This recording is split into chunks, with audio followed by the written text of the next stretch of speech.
बिहार में आपको आगे क्या होता हुआ दिखाई दे रहा है? अगर मैं बात नीतीश कुमार जी की करूं, पॉजिटिविटी मुझे नज़र आती है, लेकिन उनका जो सितारा है वो थोड़ा सा अस्त की तरफ है। भारतीय जनता पार्टी की बात करूं तो थोड़े से बैक टू एथिक्स जाना पड़ेगा उनको।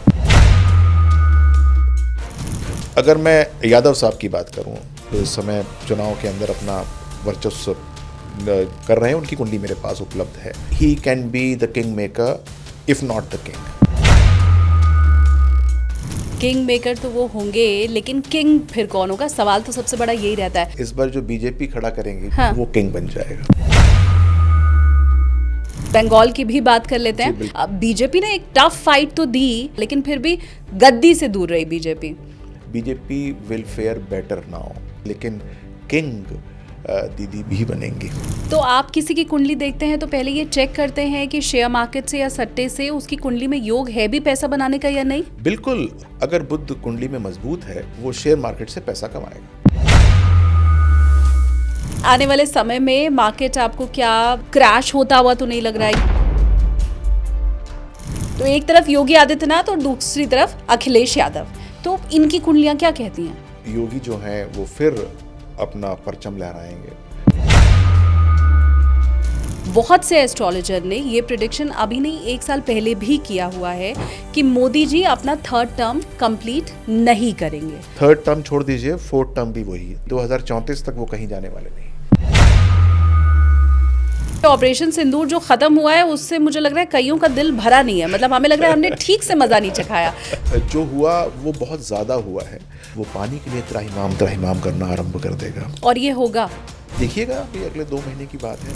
क्या बात है। और विनय जी, इसमें तो कोई ज्योतिष मानने वाला हो या ना मानने वाला हो, आप यकीन करिए मेरा हर भारतीय आपके साथ है। हेलो एवरीवन, अपनी कुर्सी की पेटी बांध लीजिए क्योंकि आप देखना शुरू कर चुके हैं take off with SKT. SKT यानी कि मैं शालिनी कपूर तिवारी। हमेशा हर कोई ये जानना चाहता है कि उसके भविष्य में आगे क्या होने वाला है। कई बार दुविधा में, कई बार परेशानी में हम भगवान की शरण में भी जाते हैं और ज्योतिषी की शरण में भी जाते हैं। देश और दुनिया में भी इस वक्त बड़ा टेंस्ड माहौल है। कई जगह हम देख रहे हैं वॉर जैसी सिचुएशन बनी हुई है। हम ये जानना चाहते हैं कि आने वाले इलेक्शन में क्या होने वाला है। भाई देखिए, पहले बिहार चुनाव है इस साल के आखिर में, और फिर उसके बाद बंगाल इलेक्शन जैसे ही अगले साल की शुरुआत होगी आप तब देखेंगे। तो ये मुझे लगता है सबसे मुफीद समय है ये पता कर लेने का कि इलेक्शन में क्या होने वाला है। इस वॉर जैसी सिचुएशन में क्या कहीं देश और दुनिया में कोई बड़ी परेशानी तो नहीं आने वाली है, और उससे हमारा जुड़ाव भी तो कहीं नहीं है। अब ये सारी चीज़ें एक आधार के साथ, तथ्यों के साथ, और ज्योतिष में इसके राज क्या छिपे हैं इसके साथ बताने के लिए कोई एक्सपर्ट चाहिए।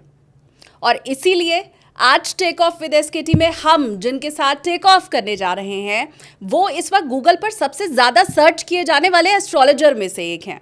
तो बहुत ज़्यादा देर नहीं करती हूँ, सीधा अब मैं बोर्डिंग पास दे देती हूँ और फिर हम देखेंगे आगे कि उनके साथ सफ़र आज का हमारा कैसा रहता है। एस्ट्रोलॉजर विनय बजरंगी जी हमारे साथ मौजूद हैं। स्वागत है सर आपका। नमस्कार।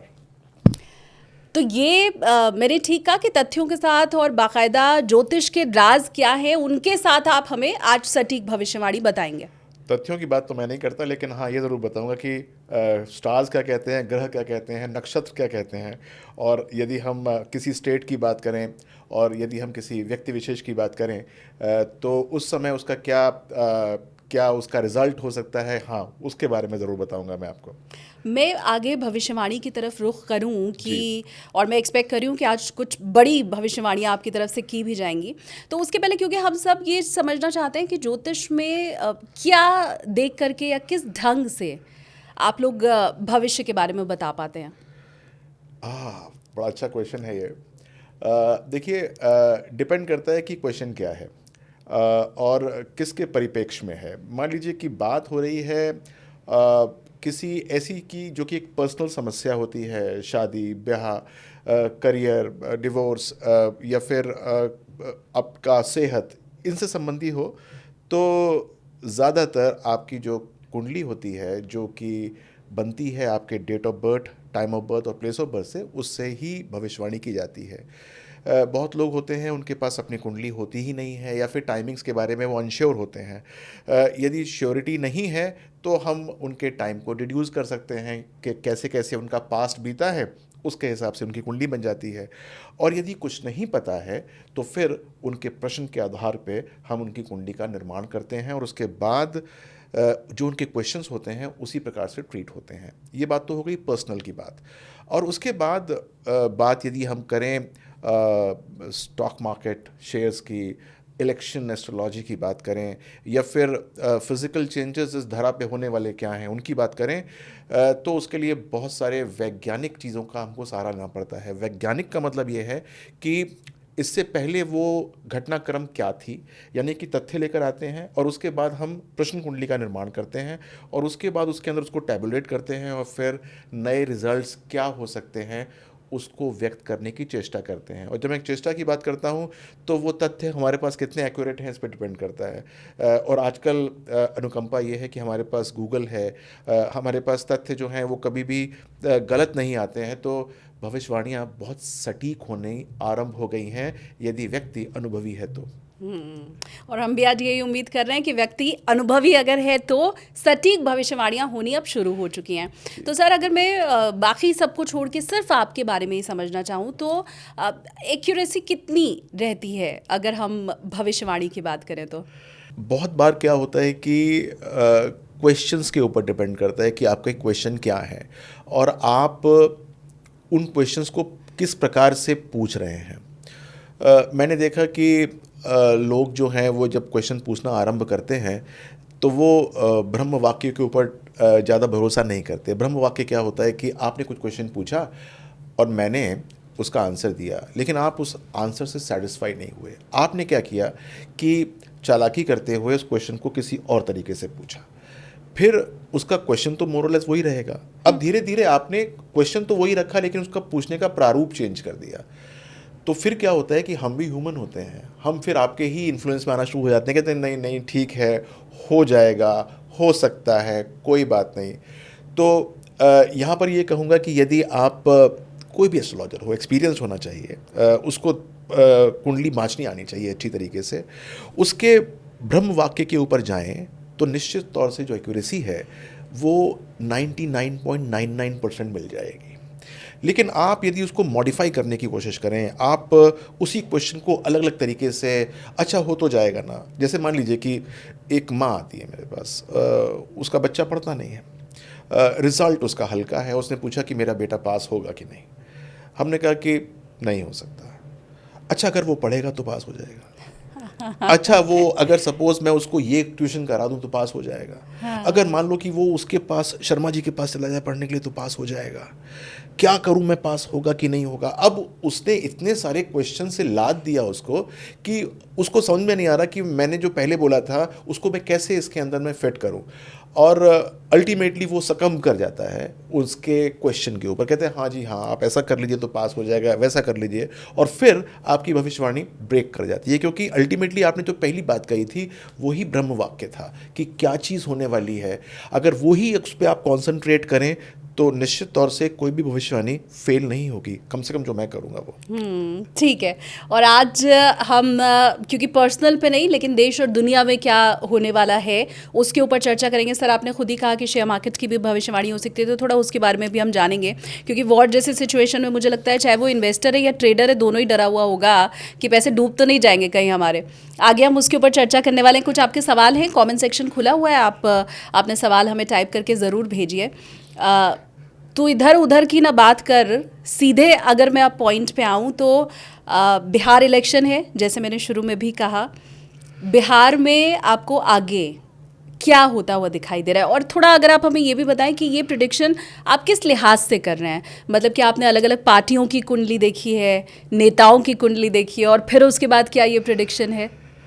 देखिए, ये भी बड़ा एक दिलचस्प सी बात है कि मैं किस बात पे बात कर रहा हूँ। सबसे पहले तो ये है कि मुझे आज के ग्रह गोचर पता है कि आज जब मैं आपके साथ ही बैठ के पॉडकास्ट कर रहा हूँ और आपके मन में ये बात आई है, तो आज का जो ग्रह गोचर है वो बहुत इम्पॉर्टेंट होता है कि कौन सा लग्न है इस समय, चंद्रमा कहाँ बैठा हुआ है, कौन सी राशि के अंदर किस प्रकार से इन्फ्लुएंस कर रहा है, ये बड़ी इम्पॉर्टेंट बात है। अच्छा। इसके बाद मेरे पास अधिकांश राजनेताओं की कुंडली होती है, लेकिन ये डिस्प्यूटेड होता है कि वो कुंडली ठीक भी है कि नहीं, क्योंकि यदि वो राजनेता मेरा पर्सनल क्लाइंट नहीं है तो उसकी डिटेल्स मेरे पास ठीक है कि नहीं, इसके बारे में हमेशा संशय रहता है। लेकिन फिर भी कुछ कुछ लोग मेरे होते हैं क्लाइंट्स, तो मेरे पास उनकी डिटेल्स एक्यूरेट होती हैं कि क्या है क्या नहीं है। जिसकी आप बात कर रही हैं बिहार की, तो इसके 35% जो लोग हैं जो कि इस समय कॉन्टेस्ट करेंगे, उनकी कुंडली मेरे पास उपलब्ध है।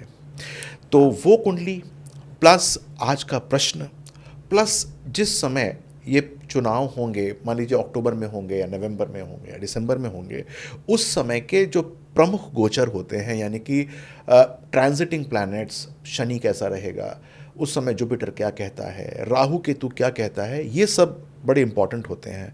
तो मेरे पास काफ़ी अच्छी गणना है। आप प्रश्न पूछिए मुझसे। सबसे पहले तो बिहार चुनाव में होने के हवाला है, किस पार्टी को आपको मेजॉरिटी मिलती हुई दिखाई दे रही है? तो देखिए, सबसे पहली बात तो ये है कि मैं उपाय पे सबसे पहले आता हूँ कि सबको उपाय करने पड़ेंगे। अच्छा। और वो उपाय जो है वो ये नहीं है कि कोई बहुत ज़्यादा पूजा पाठ करने हैं। वो उपाय ये हैं कि जो अपनी गट फीलिंग्स हैं और वो लोग जो उनको सपोर्ट करते हैं, यदि उनके साथ वो तालमेल में रहे तो निश्चित तौर से फ़ायदा होगा। अगर मैं बात नीतीश कुमार जी की करूं तो उनका यद्यपि काफ़ी पॉजिटिविटी मुझे नज़र आती है, लेकिन उनका जो सितारा है वो थोड़ा सा अस्त की तरफ है। स्वास्थ्य को लेकर परेशानी है, स्वास्थ्य जो है वो हल्का है, और जहाँ तक ऊर्जा की बात है, उत्तेजना की बात है, वो कम हो रही है। तो यदि उन्होंने अपने स्वास्थ्य को ठीक नहीं रखा, यदि अपने मन के सूरज को उन्होंने नहीं चमकाया, तो वो एक तरीके से ज़्यादा होल्डिंग नहीं कर पाएंगे। अगर मैं यादव साहब की बात करूं, ज्येष्ठ पुत्र की बात करूं, जो इस समय चुनाव के अंदर अपना वर्चस्व कर रहे हैं, उनकी कुंडली मेरे पास उपलब्ध है। तो उनका मुझे परचम काफ़ी ऊंचा नज़र आता है, काफ़ी ऊंचा नज़र आता है। And he can be the king maker if not the king. और जहाँ तक मैं बात करूं, भारतीय जनता पार्टी की बात करूं, तो थोड़े से बैक टू एथिक्स जाना पड़ेगा उनको। यानी कि उपाय क्या करने होंगे कि जो उनकी स्पिरिचुअल पार्टी है, जो स्पिरिचुअल गुरुज़ हैं उनका सहारा लेना पड़ेगा। जो उनको वो ज्ञान देते हैं उससे विमुख नहीं होना पड़ेगा। यानी कि आरएसएस के साथ उनका यदि संबंध ठीक रहेगा तो निश्चित तौर से जो उनकी गाइडेंस होगी तो बीजेपी आगे बन के आ सकती है। तो it is going to be a better field for BJP and Tejashwi Yadav both. दोनों के दोनों गेन करने वाले हैं, लेकिन किंग मेकर की भूमिका के अंदर इस समय जो मुझे नज़र आता है वो यादव साहब होंगे। किंग मेकर तो वो होंगे, लेकिन किंग फिर कौन होगा? सवाल तो सबसे बड़ा यही रहता है।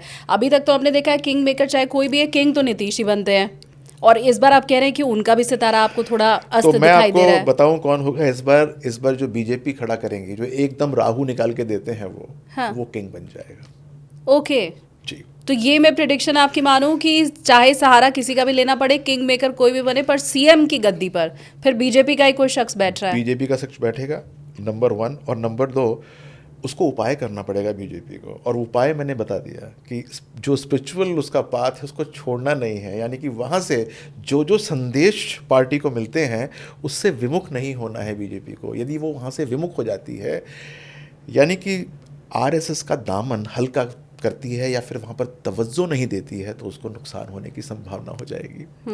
तो ये आप नोट डाउन करके रख लीजिए। अभी इलेक्शन में कम से कम 6 महीने का वक्त बाकी बचा है। 6 महीने पहले ही आपको विनय जी ये बता रहे हैं कि भैया इस बार जो मुख्यमंत्री है वो बीजेपी की तरफ से ही मिलने वाला है।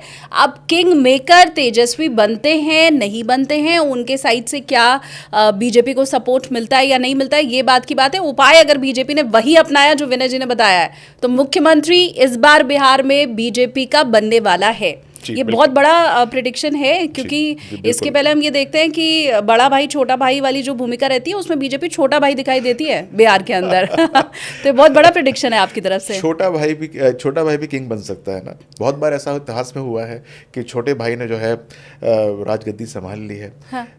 तो इस बार ऐसा हो सकता है कि छोटा भाई जो है वो राजगद्दी संभाल ले, बड़ा भाई को अपदस्थ कर दे। हाँ, और एक्साइटमेंट अब मेरा और बढ़ गया है कि बिहार को लेकर के जब इतना अच्छा प्रिडिक्शन हमें मिल गया है, तो अब हम बंगाल की भी बात कर लेते जी, हैं। बिल्कुल। बंगाल की बात इसलिए भी क्योंकि पिछले इलेक्शन में हमने देखा विनय जी कि बीजेपी ने एक टफ फाइट तो दी, उसकी सीटें बढ़ी ज़रूर, और ऐसी भी आई कि जो पहले कभी कोई सोच नहीं सकता था, अकल्पनीय था, लेकिन फिर भी गद्दी से दूर रही बीजेपी। और ममता बनर्जी का तो अभी भी कोई सानी नहीं है बंगाल में। तो बहन जी का फिर भी कोई सानी नहीं होगा, दीदी का। दीदी का। जी। दीदी का कोई भी सानी नहीं होगा। वो भी इस समय काफ़ी आगे जा रही हैं, लेकिन BJP will fair better now, और अच्छा हो जाएगा। और यहाँ पर भी उसको उपाय करना पड़ेगा बीजेपी को, और वो उपाय मैंने फिर बताया, जो उपाय बिहार में करना होगा बिल्कुल सेम उपाय उसको यहाँ पर बंगाल में करना होगा, कि उसको अपनी जो आरएसएस की जो सिग्निफिकेशंस आते हैं, आरएसएस की जो सिग्नल्स आते हैं, उसको फॉलो करेगा तो निश्चित तौर से फ़ायदा होगा। बहुधा ये देखा जाता है कि इस समय ख़ास तौर से कि एकला चलो नहीं चलना है, साथ में उसको लेके चलना है, तो निश्चित तौर से जो पिछली बार का रिज़ल्ट था उससे अच्छा होगा, लेकिन किंग दीदी भी बनेंगी। अच्छा। नाइस। तो लेफ्ट का, कांग्रेस का कुछ भविष्य है बंगाल के अंदर, या पहले जैसे ही पहले खत्म जैसा है? है, ख़त्म ही है ऑलमोस्ट, और डिक्लाइन पे है, और डिक्लाइन पे है। तो ममता दीदी की बंगाल में तो आपने कहा वापसी हो रही है, क्या इससे उनका और कद बड़ा होगा आगे भविष्य ममता दीदी का? क्या सेंटर में या किसी दूसरी तरफ आप देख रहे हैं जहां और रुतबा बढ़े उनका? देखिए, मैं आपको ये बता रहा हूँ कि बंगाल के अंदर बीजेपी का कद बढ़ रहा है और उनका कांस्टेंट रह रहा है, डिक्लाइन पे है, लेकिन वो फिर भी इस पोजीशन पे है कि she will be able to form the government. तो if she is able to form the government, then उनका कद जो है वो तो वही रहा, लेकिन फिर भी number of seats and the influence she has वो थोड़ा सा डिक्रीज़ हो रहा है। तो बीजेपी ये सोच सकती है या समझ सकती है कि उसने अगर अपने पासे ठीक रखे तो निश्चित तौर से चीफ मिनिस्टर वही रहीं, लेकिन उसके बाद भी उनका काफ़ी इंटरफेरेंस या काफ़ी पॉजिटिविटी हो सकती है, और आने वाले सालों में कुछ भी हो सकता है। अच्छा। और बीजेपी के परिप्रेक्ष्य में तो जब अगर ये बात कही जाए तो किसी को संशय होता भी नहीं है कि आने वाले सालों में फिर कुछ भी हो सकता है। ये भी बहुत बड़ा प्रेडिक्शन है आपका, क्योंकि मुझे लगता है साम दाम दंड भेद हर तरह से बीजेपी बंगाल पर कब्जा करना चाहेगी, और आप ये कह रहे हैं कि सीट बढ़ेगी उनकी ज़रूर, लेकिन मजबूत विपक्ष बनेंगे वो। बिल्कुल मजबूत विपक्ष के साथ आपको बीजेपी बंगाल में दिखाई देने वाली है, मोर स्ट्रॉन्ग पहले से ज़्यादा। तो अगर मैं बंगाल इलेक्शन की बात करूं तो वो तो आपको 8-9 महीने पहले ही प्रेडिक्शन मिल गया है। अच्छा, क्या ये आपकी भविष्यवाणी सुन के फिर जो सट्टेबाज हैं वो तो एक्टिव नहीं हो जाएंगे? विनय जी ने बता दिया, खेलो सट्टा इलेक्शन में। ऐसा हो सकता है कि सट्टेबाज भी एक्टिव हो जाएं, लेकिन होता ये है कि सबको पता होता है कि आज कौन सा शेयर ऊपर जाएगा या कौन से शेयर के अंदर कुछ कमाल होने वाला है, लेकिन चंद ही कुछ कमा पाते हैं, क्योंकि कुंडली के अंदर हर एक के प्रॉफिट लेने के योग नहीं होते।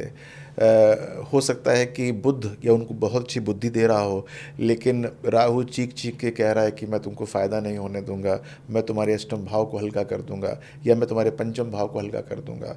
तो even if you know the result you are not able to gain, that is because आपकी हॉरोस्कोप के अंदर इतना अच्छा वो जो प्लेसमेंट है वो स्टार्स नहीं है। जैसे आप शेयर मार्केट की बात कर रही थी, मान लीजिए किसी को ये श्योर शॉट पता है कि मैं जो हूँ आज मज़े कर दूंगा, क्योंकि जो शेयर मैंने आज 500 में लिया है वो कल 800 हो जाएगा, लेकिन उसकी जो धैर्य होता है वो 520 पे ही जवाब दे जाता है। उसको लगता है ये 20 रुपये का प्रॉफिट लेके ही कट जाते हैं, और होता क्या है कि वो वास्तव में 800 पे जाता है। उसके स्टार्स जो हैं वो इस प्रकार से प्लेस्ड ही नहीं है उसके हॉरोस्कोप के अंदर कि वो प्रॉफिट ले पाए। और बहुत सारे ऐसे लोग होते हैं जिन्हें पता ही नहीं होता कि 800 होने वाला है, वो लेते हैं और चुपचाप सो जाते हैं, और फिर उनको कोई जगाता है कि भाई ये तो 800 हो गया, और कहते हैं अच्छा 800 हो गया, आओ चलो बेचते हैं उसको, और वो 300 पे लेके जाता है। तो आपकी कुंडली के ये ग्रहों की पोजीशन होती है, जैसे जैसे आप कह रही थी कि वो सट्टेबाज सक्रिय हो जाएंगे, जितने मर्जी हो जाएं, जब तक उनकी कुंडली में योग नहीं होगा प्रॉफिट काटने का, तब तक वो काट नहीं सकते। अच्छा, जी। तो आप किसी की कुंडली देखते हैं तो पहले ये चेक करते हैं कि शेयर मार्केट से या सट्टे से उसकी कुंडली में योग है भी पैसा बनाने का या नहीं? बिल्कुल। देखिए, कुंडली में अगर हम बात करते हैं शेयर मार्केट की, तो एक कारक होता है बुध। अगर बुध कुंडली में मजबूत है तो वो शेयर मार्केट से पैसा कमाएगा। लेकिन शेयर मार्केट एक चीज़ नहीं है ना, कुछ लॉन्ग टर्म है, कुछ शॉर्ट टर्म है, कुछ इंट्राडे है, कुछ ऑप्शन ट्रेडिंग है, डेरिवेटिव मार्केट है। इसके अलावा आईपीएल में बहुत सारे लोग सट्टा लगाते हैं या हाँ। इधर उधर लगाते हैं। हाँ। तो आपके पंचम भाव कितना मजबूत है नहीं है, आपका अष्टम भाव कितना मजबूत है कि नहीं है, लक्ष्मी योग धन योग बन भी रहा है कि नहीं बन रहा है। मान लीजिए कि कुंडली कहती है कि बहुत अच्छा कमाओगे भाई शेयर मार्केट के अंदर, लेकिन राहु जो है वो आपको कह रहा है कि मैं आपको टेम्परामेंटली वीक कर रहा हूँ। मान लीजिए कि आपका शनि जो है नीच अवस्था का बैठा हुआ है, आप इतना प्रॉफिट झेल ही नहीं सकते, आप उससे पहले ही कांपना शुरू हो गए कि अब मैं करूँ क्या, अरे इतना तो प्रॉफिट हो गया, फटाफट बेचता हूँ कहीं नीचे ना चला जाए क्योंकि मेरा तो एक्सपीरियंस ख़राब है। तो he is not able to handle that. तो ये बड़ा इंपॉर्टेंट है कि आप की कुंडली कह क्या रही है, कि प्रॉफिट तो दिखाई दे रहा है लेकिन आप उसको अवेल नहीं कर सकते। या फिर हो सकता है कि आपके कुंडली के अंदर बहुत अच्छे योग बैठते हों। तो मैंने देखा है कि बहुत सारे लोग जब सब नुकसान कमा रहे होते हैं उसके अंदर भी वो गेन के ऊपर होते हैं, यानी कि जब सबके जो पोर्टल्स होते हैं वो लाल होते हैं, वो ग्रीन के ऊपर खेल रहे होते हैं। तो it is your inner temperament and capabilities जिसको आपको डेवलप करनी चाहिए कि क्या करना है क्या नहीं करना। सुबह इमोशंस को यदि साइड में रख के आपने जो थंब रूल्स क्रिएट किए हुए हैं उसके हिसाब से काम करना शुरू करते हैं बहुत सारे लोग, तो उन्होंने जाने क्या क्या प्रॉफिट होना शुरू हो जाता है। अच्छा जी। और शायद ये कुंडली के योग ही हैं कि अगर आपकी तरफ से प्रिडिक्शन किया भी जाए, आप ही 5 लोगों को बैठ के ये बताएं कि मार्केट अप जाएगा या डाउन जाएगा, तो भी उन 5 शख्स का प्रॉफिट और लॉस अलग अलग होगा। बिल्कुल अलग होगा, बल्कि हो सकता है उसमें से कुछ प्रॉफिट में हो और कुछ लॉस ही हो जाए। आपने देखा होगा कि बहुत सारे लोग हैं, मेरे पास तो आते हैं, वो कहते हैं कि यार मैं किसी को बताता हूँ कि ये ले ले, और वो लेता है, वो बहुत मज़े में आ जाता है, और मैं खुद लेता हूँ तो मुझे जो नुकसान हो जाता है। ऐसे बहुत सारे लोग होते हाँ। हैं, यार मैं तो सबको ज्ञान देता रहता हूँ, लेकिन जब वो ज्ञान मैं अपने ऊपर डालने की कोशिश करता हूँ तो मुझे कभी कुछ मिलता नहीं है। ऐसे योग जो हैं वो बहुत सारी कुंडली के अंदर होते हैं, जिसको छदम्ब योग बोलते हैं। यानी कुंडली के अंदर योग तो है लेकिन आपके बेनिफिट के लिए नहीं है, वो किसी और की बेनिफिट के लिए है। वो नेपथ्य में काम कर रहा है, बैकग्राउंड के ऊपर, वो किसी और को आप बताएंगे तो वो एज अ कंसल्टेंट तो काम कर सकता है लेकिन खुद अपने प्रॉफिट्स को नहीं बना सकता। He has to hire a consultant for himself and he is acting a consultant for someone else. आप समझ लीजिए कि ये कैसा एक विशेष सर्कल हो जाता है। तो अगर आपको वास्तव में प्रॉफिट कमाना है तो हमें ये देखना पड़ेगा कि आपकी कुंडली का धन योग किस चीज़ से एक्टिवेट हो रहा है, यानी एक्साइट हो रहा है। यदि पता लग जाए कि धन योग लक्ष्मी योग किस प्रकार से एक्टिवेट हो रहा है और कौन से ग्रहों से वो डीएक्टिवेट हो रहा है, डीएक्टिवेशन भी होता है। मान लीजिए कि आपको लगता है कि बहुत अच्छा प्रॉफिट होने वाला है या कि इसमें तो मज़ा आने वाला है, तो पता लगा कि आपने उसके ऊपर निवेश कर दिया और अगले दिन आपको नुकसान हो गया, या फिर जितनी आपकी कैपेसिटी है, मान लीजिए आपकी कैपेसिटी नुकसान सहने की 15 डेज़ की है और कुछ एक्स अमाउंट ऑफ रुपीज़ की है, पता लगा आप उसको जंप कर गए, आपकी वो कैपेसिटी वो भी ख़त्म हो गई और 15 डेज़ भी ख़त्म हो गए। तो ये सारी कुंडली के हिसाब से इवैल्यूएशन की जाती है कि भाई तुम इस चीज़ के लिए ठीक हो, इससे ऊपर बढ़ोगे तो तुमको जाना नहीं चाहिए, तुमको अपना पोर्टल किसी और को दे देना चाहिए, वही हैंडल करे, वही अच्छा रहेगा। हाँ, आपकी कुंडली में कैसे योग है, आपको प्रॉफिट होता है या लॉस होता है, क्या ज़्यादा रहता है, वो ज़रूर हमें आप कमेंट करके बताइए।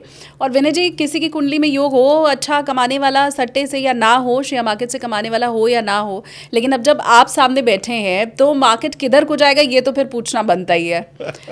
आगे आने वाले समय में मार्केट आपको क्या क्रैश होता हुआ तो नहीं लग रहा है? ये शब्द भी खासकर मैं इसलिए पूछ रही हूँ क्योंकि वॉर जैसी सिचुएशन थी और ऐसे में अमूमन हमने देखा है कि जल्दबाजी में लोग बेचना शुरू करते हैं, मार्केट क्रैश भी होता है, तो किधर जा रहा है?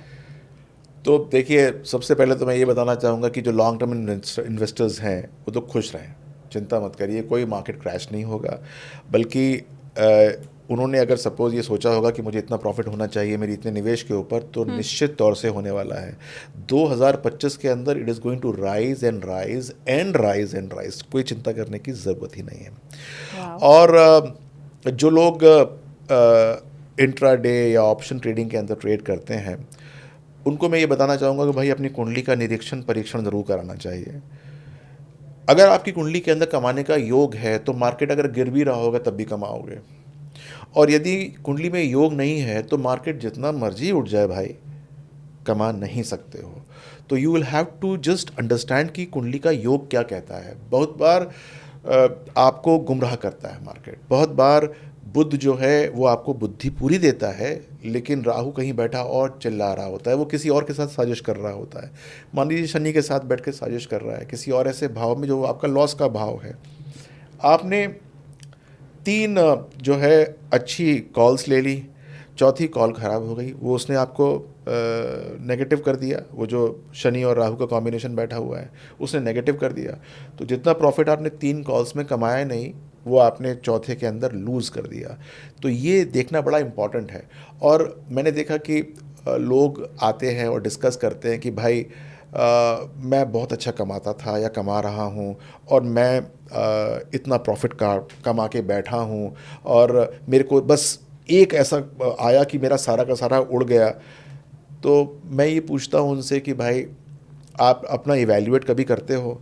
आपने एक्स और वाई जेड को मुझे आप कोट मत करो कि आपने एक शेयर में कितना कमाया। मुझे ये बताओ कि मान लीजिए कि आप मई में बैठे हैं, तो 31 मई तक आपने कितने निवेश किए थे, विज टू विज कितने पैसे आए, या फिर 3 महीने के होराइज़न के अंदर आपके कितने पैसे आए, और 6 महीने के होराइज़न में कितने पैसे आए। यदि आप हर में लाल में चल रहे हैं तो इसका मतलब आपने यदि 1-2 शेयर के अंदर कमा लिए जो आपको बिल्कुल एक्साइटमेंट या प्रफुल्लित कर रहा है कि मज़ा आ गया मज़ा आ गया, इसका मतलब है नहीं। इसका मतलब कुछ ना कुछ तो कमी है। या फिर 1 साल के होराइज़न के अंदर आपने मान लीजिए कि 11 महीने अच्छा किया, वो सब ग्रीन में था, और 1 महीने में आपने सब गंवा दिया। ऐसा कहा जाता है, कुंडली में योग होता है कि अगर वो योग नहीं है तो आप बेशक जितना मर्जी कमा लीजिए, आपको पैसा मिला शेयर मार्केट से, आपने घर में लगवा लिया दरवाज़ा, और यदि योग नहीं है तो वो दरवाज़ा तो जाएगा ही जाएगा, साथ में जो चौखट जिसमें आपने लगाया था वो भी चली जाएगी। तो ऐसा ना हो कि आपकी अपनी मूल संपत्ति हट जाए। बहुत लोग हैं जो कि पैसा बैंक से उधार लेते हैं शेयर मार्केट में लगाने के लिए। हाँ। बहुत लोग हैं जो अपना मकान गिरवी रख देते हैं। बहुत लोग हैं जो अपने बीवी बल्कि औरतें अपने गहने गेवर जो है जेवर वो गिरवी रख देती हैं, सोचती हैं कि हमने सीख लिया, 3 महीने का कोर्स कर लिया और अब हम बिल्कुल निपुण हो चुकी हैं और हम अब जो मर्जी करना चाहें वो करेंगी। लेकिन सब के सब जो है वो पैसे गंवाते हैं। आपको शायद पता हो ना पता हो, 100 लोग यदि ट्रेड करते हैं हिंदुस्तान में तो 92% लूज मनी। सेबी का डेटा है जी। right. और 8% जो पैसा कमाते भी हैं उसमें से 95% मार्जिनल कमाते हैं। मार्जिनल सिर्फ 2-3% लोग हैं जो कि बहुत अच्छा पैसा कमाते हैं। तो अंडरस्टैंड दैट कि आप वो 2% में आ भी रहे हैं या सिर्फ आप मृग तृष्णा की तरह घूमे जा रहे हैं। कोशिश हम हालांकि हमारी यही है कि आपकी भविष्यवाणियों के जरिए ज़्यादा से ज़्यादा लोगों को वो 2% नहीं तो 8% वाली श्रेणी में तो हम लेके आ ही पाएँ, क्योंकि भविष्य जब आपको पता है, और आपने कहा भी 2025 में मार्केट राइज ही करता दिखाई दे रहा है और डरने की इसमें फिर कोई ज़रूरत नहीं है। लेकिन आगे फिर क्या 26 में डर है? अभी तो मैं 25 और 26 की बात करूंगी, उसके आगे तो खैर किसने देखा है। देखिए, मैंने 26 को बहुत ज़्यादा इवैल्यूएट नहीं किया। हाँ। लेकिन 26 के अंदर मार्च अप्रैल तक तो आपको जो असर आएगा वो 2025 का ही आएगा। अच्छा। और एक बार जब जुपिटर कर्क राशि से निकल के जब आएगा सिंह राशि के अंदर मिड ऑफ 2026 के अंदर, तब जाकर थोड़ा बहुत जो है वो नीचे होने की संभावना है। लेकिन इन जनरल 26 भी ओवरऑल एक पॉजिटिव नोट के ऊपर ही जाएगा। जहाँ तक लड़ाई वड़ाई की बात है या अभी कुछ ऐसे अटैक्स हुए हैं या इंडिया ने कुछ किया है, तो वो चीज़ें जो हैं वो अब हल्की पड़ चुकी हैं। और मैंने पहले प्रेडिक्ट भी किया था कि सर्जिकल ही रहेगा, आगे होगा। आगे ऐसा नहीं है कि नहीं हो रहा, आगे होगा, लेकिन इंडियन इकोनॉमी के ऊपर फ़र्क नहीं पड़ने वाला। हो सकता है कि अपने जो पड़ोसी हैं उनके फ़र्क पड़ जाए, लेकिन हमारे ऊपर फ़र्क नहीं पड़ रहा उसका। अब तो मेरा इंटरेस्ट दूसरी तरफ चला गया। आपने कहा कि आगे होगा, मतलब आगे सर्जिकल स्ट्राइक और होगी? जी, मैंने तो बिल्कुल साफ-साफ कह रखा है कि होगा 270 डेज़ का एक मैंने प्रेडिक्शन दिया था और ये प्रेडिक्शन जो है वो मेरे ख़्याल से अप्रैल था, पहलगाँव के आसपास मैंने दिया था ये कि 270 डेज़ तक जो खतरा है वो अपने पड़ोसियों के सर पे मंडरा रहा है। उनकी कुंडली के हिसाब से उनके ऊपर मंडरा रहा है और अगर वो इंडियन गवर्नमेंट या इंडियन कानून के हिसाब से प्रेजेंट नहीं करते अपने आप को तो हम जाकर उनकी धरती के ऊपर वो काम करके आएंगे जो हम उनसे रिक्वेस्ट कर रहे हैं कि भाई खुद ही ख़त्म कर दो। मतलब हम जाकर घुसकर मार के आएंगे? बिल्कुल मार के आएंगे। अच्छा, हाँ, बिल्कुल मार के ये आएंगे। हम में से हर भारतीय मेरे ख्याल से सुनना चाहता है, क्योंकि ऑपरेशन सिंदूर जो ख़त्म हुआ है उससे मुझे लग रहा है कईयों का दिल भरा नहीं है। मतलब हमें लग रहा है हमने ठीक से मज़ा नहीं चखाया।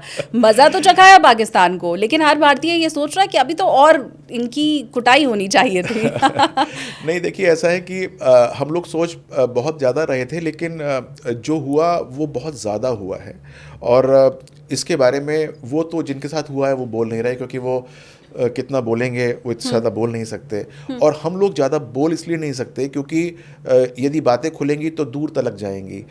उसके अंदर फिर चीन भी आ जाता है, अमेरिका भी आ जाता है। बहुत कुछ कर दिया हमने उनके साथ जो कि काफ़ी सारे सालों तक, दशकों तक वो उसको झेलते रहेंगे।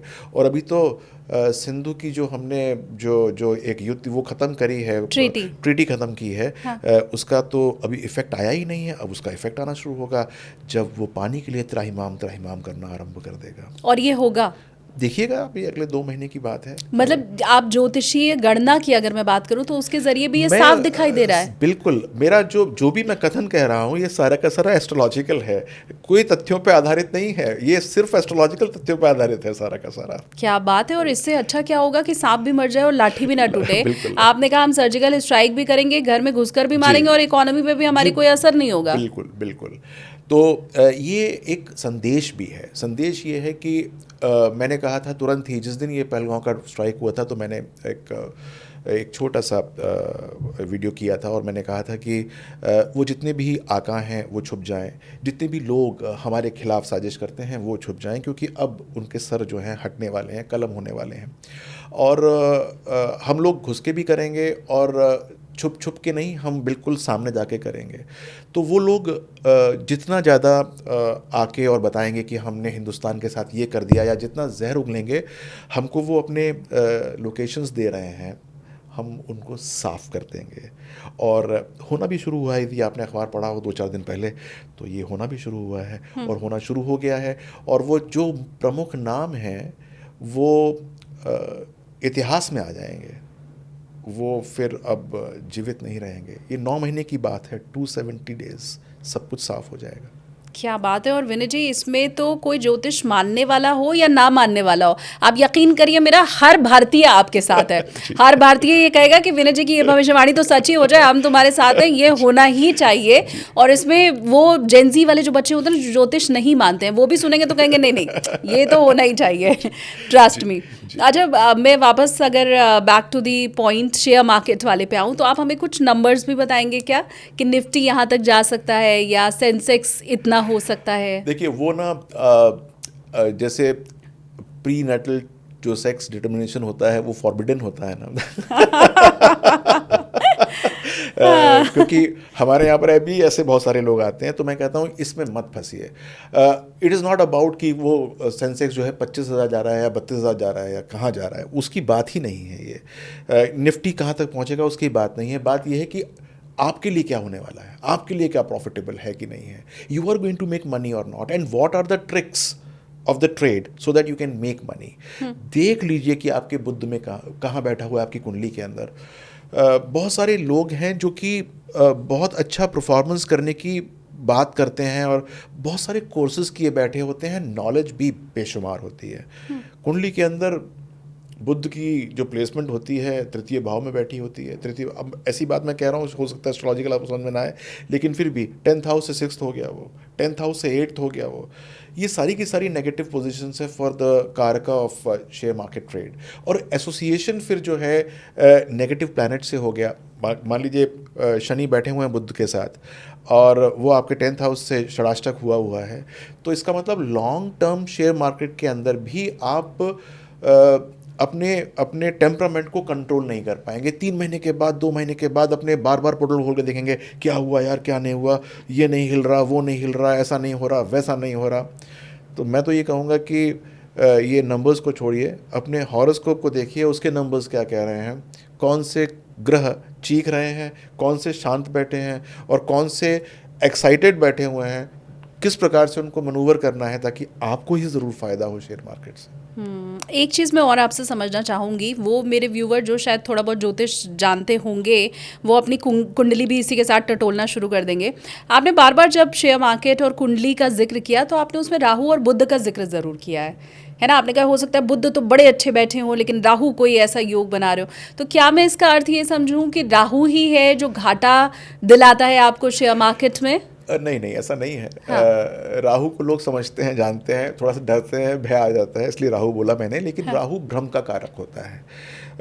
आप किसी भी चीज़ को किस तरीके से सोचते हैं या आप कितने भ्रम में पड़ते हैं, ये राहु कराता है।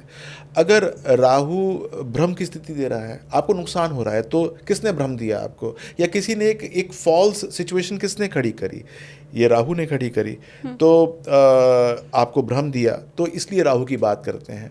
केतु भी करता है इसी के अंदर, केतु धुआं होता है, यानी कि जब आपको कुछ नज़र ना आए, जब आपको आगे सीढ़ियाँ नज़र ना आए, आपको पाथ नज़र ना आए कि कहाँ गिर रहा हूँ मैं, कहाँ जो है वो एक खाई है, ये केतु जो है वो आपके सामने एक धुआं क्रिएट कर देते हैं। तो हमको ये देखना है कि कहाँ पर राहु है, कहाँ पर केतु है, कहाँ पर शनि है, कहाँ पर मंगल है और कहाँ आपका मन है। बहुत बार आप अपने ही टेम्परामेंट को संभाल नहीं पाते हैं। जैसे मैंने पहले भी बताया, कहाँ आप घबरा जाते हैं और कहाँ पर आप घबराते नहीं हैं जबकि आपके सामने साक्षात परेशानी खड़ी होती है। आप घबराते नहीं, कहते कोई बात नहीं, देख लूँगा मैं, और वहाँ पर जाकर आपके लिए परेशानी हो जाती है। तो वो एक ऐसी परेशानी जो कि आप देख नहीं पा रहे, या फिर ऐसी परेशानी जो नहीं है, वो कुंडली के माध्यम से मैं बताता हूँ कि ये काम आपको करना चाहिए, ये नहीं करना चाहिए। आजकल मैं आपको ये बताना चाहता हूँ कि बहुत सारे लोग अपने व्यापारों को छोड़कर शेयर मार्केट के अंदर लग चुके हैं। वो सोचते हैं कि हम रातों रात अमीर बन जाएंगे, ये काम करना शुरू कर देंगे, वो काम करना शुरू कर देंगे, और छोटा मोटा पैसा चाहिए 10, 20, 25, 50 लाख रुपए कहीं से भी उधार लेके या अपने अकाउंट से निकाल के या अपने मकानों को गिरवी रख के करना शुरू करते हैं। मैं बस हाथ जोड़ के उन सबसे विनती करना चाहूँगा कि भाई इससे बड़ा डिज़ास्टर मत कर लेना। अगर कमाना होगा तुमको शेयर मार्केट से ना, तो अपनी नौकरी के साथ भी कमा पाओगे, अपने बिजनेस के साथ भी कमा पाओगे, और यदि नहीं कमाना होगा तो तुम जो मर्जी जतन कर लो, तुम्हारे हाथ से पैसा निकलेगा और तुम न घर के बचोगे न घाट के, न पैसा होगा, और जो काम कर रहे थे वहाँ से भी हाथ धो के बैठ जाओगे। तो ऐसा कृपया करके बिल्कुल मत करना। मैं थोड़ा करियर, रिलेशनशिप, इन सब चीज़ों के बारे में भी आपसे समझूं, लेकिन हम चूँकि अभी प्रेडिक्शन वाले फेज़ में हैं, तो थोड़ा आपने, क्योंकि अलग अलग देशों की भी कुंडली ज़रूर देखी होगी, तो विश्व में क्या होने वाला है, भारत का हमने सुन लिया, पाकिस्तान का हमने सुन लिया, हम खुश भी हो गए ये सुन के, लेकिन थोड़ा अगर इसके साथ आप अमेरिका, क्योंकि ट्रम्प अजीब अजीब से फैसले ले लेते हैं, है ना, आपने अगर उनकी कुंडली अगर देखी हो तो आप थोड़ा बताइए ना विश्व में क्या होगा। देखिए, मैं कुंडली विदेशों की मैं नॉर्मली देखता नहीं, लेकिन हाँ मैं ज़रूर देखता हूँ विज टू विज भारत के परिप्रेक्ष्य में कि मेरा कौन शत्रु है। जैसे फॉर एग्जांपल मैं आपकी कुंडली देखूं तो मैं ये देखूंगा कि आपके कौन से शत्रु हैं और आपके कौन से फ्रेंड्स हैं, कौन आपके साथ सम है और कौन आपके लिए विषम है। इसी प्रकार से जब मैं मान लीजिए कि चाइना की कुंडली उठा के देखता हूँ, या फिर मैं देखने की कोशिश करता हूँ, अमेरिका की कुंडली देखने की कोशिश करता हूँ, तो मैं भारत के परिप्रेक्ष्य में देखता हूँ कि ये हमारे लिए किस प्रकार से एक्ट करेंगे या किस प्रकार से हमारे लिए ये फ़ायदेमंद है कि नहीं है। तो मैं ये एक बहुत अच्छी तरीके से इस मंच से लोगों को बताना चाहूँगा, और ये व्यापारी प्रसन्न हो जाएं कि हमारे लिए कोई नेगेटिविटी नहीं है चाइना के साथ, यानी कि जो व्यापार करते हैं चाइना के साथ, या जब वहाँ से अपने लिए कुछ सामान लेकर आते हैं या हम वहाँ भेजते हैं, तो ऐसी कोई नीति नहीं आने वाली है इंडिया और चाइना के बीच में जिसकी वजह से उनका व्यापार प्रभावित हो जाए। यानी कि आप यदि आपकी कुंडली में विदेश से व्यापार करने का योग है और आप चाइना और अमेरिका के साथ व्यापार करते हैं तो चिंता करने की ज़रूरत नहीं है। लेकिन मैं आपके योग को एग्जामिन नहीं कर रहा हूँ, मैं परिप्रेक्ष्य देख रहा हूँ इंडिया का with China and with USA. चिंता की कोई ज़रूरत नहीं है। The relationship with USA and China are going to remain as it is for a longer duration of time। 2025 और 26.5 तक कोई चिंता करने की ज़रूरत नहीं है। इसके बाद मैंने देखा नहीं है। इतना ही बहुत है मुझे लगता है। और मैं व्यूवर्स को ये बताऊं कि दिनेश जी का पॉडकास्ट करने के पहले मेरी उनसे ऐसी कोई बात नहीं हुई थी कि मैं उनसे पूछूं कि ट्रम्प आगे क्या करने वाले हैं या भारत के लिए उनकी नीतियां कैसी रहेंगी या चाइना के लिए। तो आप ये समझिए कि मैं विनय जी का एक तरह से टेस्ट ही ले रही हूँ यहाँ पर उन्हें सामने बैठा करके। अब विनय जी, एक चीज़ और मैं आपसे समझना चाहूँगी, इसी पॉडकास्ट में मेरे टेक ऑफ विद एसकेटी में बहुत से एस्ट्रोलॉजर ने ये प्रिडिक्शन अभी नहीं 1 साल पहले भी किया हुआ है कि मोदी जी अपना 3rd टर्म कंप्लीट नहीं करेंगे। और ये कहने वाला कोई एक एस्ट्रोलॉजर नहीं है, मैं ये भी आपको बताऊं कि ऐसे बहुत से एस्ट्रोलॉजर हैं जो ये बाकायदा क्लेम कर रहे हैं कि मोदी जी का 3rd टर्म तो कंप्लीट नहीं होगा। अब ये अलग बात है कि उसमें कोई कह दे रहा है कि वो प्रेसिडेंट बन जाएंगे, कोई किसी और इशारा कर रहा है। और मैं आपको ये भी बताऊं कि इसमें ज्योतिष की अलग अलग विधा के लोगों की बात सम्मिलित है। मतलब ऐसा नहीं कि वैदिक ज्योतिष कोई जानकार है उसने ही ये बात कही है, सिग्नेचर एस्ट्रोलॉजी जानने वाले ने भी यही बात कह दी, न्यूमरोलॉजी जो जानने वाले हैं उन्होंने भी आके मेरी इसी टेक ऑफ विद एसकेटी में ये भविष्यवाणी कर दी। अब आप चूंकि गूगल पर भी सबसे ज़्यादा सर्च किए जाने वाले हैं और आपकी चूंकि पिछली कई भविष्यवाणियां बिल्कुल सटीक और सही बैठी हैं, इसलिए मुझे लगता है ये बात बताने के लिए सबसे ज़्यादा उपयुक्त अगर कोई है तो वो आप हैं। चलिए मैं यहाँ पर बैठ के करता हूँ छोटी सी भविष्यवाणी, और वो ये है कि आपका ये वाला पॉडकास्ट जितने भी आपने किया होगा एस्ट्रोलॉजर के साथ, ये सबसे ज़्यादा आपका हिट होगा। ओह वाह। यानी it will be the most watched one. हाँ। और मैं इसलिए नहीं कह रहा कि जो है वो आपके क्वेश्चंस बहुत अच्छे हैं या क्या है, जो आज का जो थीम है और जो आज का समय है और जो इस समय जो लग्न उदित है इस समय, वो इसको बहुत कॉन्ड्यूसिव बना रहा है और आपका क्वेश्चंस जो हैं वो बहुत अच्छे हैं। और मोदी जी का टर्म के बारे में मैंने एक जगह और कहा था, लेकिन मैं अब आपको बिल्कुल स्पष्ट रूप से बताता हूँ कि क्या होने वाला है, और आप तारीख गवाह रहेगी कि क्या हो रहा है क्या नहीं हो रहा है। ये 2014 की बात है, जब मैंने यूट्यूब जब उस समय सबके लिए, बहुतों के तो था भी नहीं, और हम लोग छोटा छोटा कभी यूट्यूब में करते थे क्योंकि टीवी में जाकर प्रोग्राम करते थे तो वहाँ पर कुछ बोलते थे तो आकर सोचते थे यूट्यूब पे भी कुछ डाल देते हैं। तो ये मैंने 2014 की मेरी भविष्यवाणी है, और मैंने ये स्पेसिफिकली कहा था कि मोदी जी जो हैं वो 4 टर्म्स करेंगे, यानी कि हिंदुस्तान को 20 साल तक कुछ और सोचने की ज़रूरत नहीं है कि प्रधानमंत्री कौन होगा। यानी कि 2029 के अंदर मोदी जी ही आएंगे एज अ प्राइम मिनिस्टर। आपको 3rd टर्म छोड़ दीजिए, 4th टर्म भी वही आपके जो हैं वो रहेंगे। तो जो लोग ये प्रोग्राम देख रहे हैं वो ये बिल्कुल निश्चिंत हो जाएं, चाहे वो विरोधी हों चाहे वो पक्ष में हों, वो ही आने वाले हैं। तो he is going to be our prime minister for the next term as well. और ये बात मैं आज नहीं कह रहा, ये बात मैं 2014 से मैंने बोली हुई है। और अभी कुछ दिनों पहले एक मैंने और पॉडकास्ट किया था तो उन सज्जन ने मुझसे ये पूछा था, तो मैंने बोला था आप क्यों घबरा रहे हैं, अभी तो मोदी फिर आएंगे। ऐसा नहीं है कि मोदी नहीं आ रहे हैं, मोदी फिर आएंगे। उसके बाद क्या होगा क्या नहीं होगा, कहते हैं उसकी गणना तो एक बात की बात है, लेकिन अभी 2034 तक वो कहीं जाने वाले नहीं।